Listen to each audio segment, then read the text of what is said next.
Bari na ɗan yi fushin ɗin nan wurin domin na ga menene ake sayarwa a ciki. Gashi nan dai na hangi biredi, ga wurin zama nan yayi kyawun ƙayata shi yadda ya kamata, ga kuma guguru, ga kuma mata can suna ta rububin kwasan biredi. A bisa dukkan alamu dai an fi siyan biredi a nan wuraren. Na ce bari in gyara gilas ɗina domin na ga ni ma me ya kamata na siya ne, guguren zan siya ne ko kuma biredi.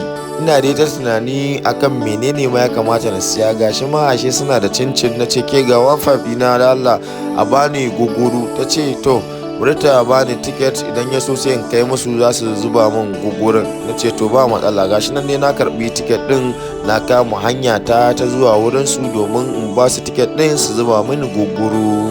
Yau ake yin ta, ashe gugurin ma kashi ne. Wancan na farkon mai madara naira 2000 ake zuba shi, wannan kuma na yakubayi shine naira 1500. Na ce to ni dai ba ni da wani zaɓi tunda dai na 1500 na yanka, kawai zuba min shi hakan na yanzu. Gashi ta zuba min. Na ce to bari nuna muku tiket din ku gani. Da ta zuba min sai ta yaga tiket din ta sa min a ciki.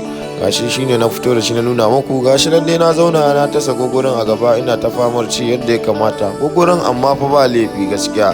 Na ji dama mai madaran na cika 500 kawai na karba. Sai na ce don't worry, maybe next time idan na sake shigowa sai na siya naira 2000 shi ma na ji yadda yake. Gashi nan na ce bari dai kawai in dauki gugurin nan sa shi a leda tunda sun bani leda. Gaskiya ba zan iya cinye gugurin a nan ba.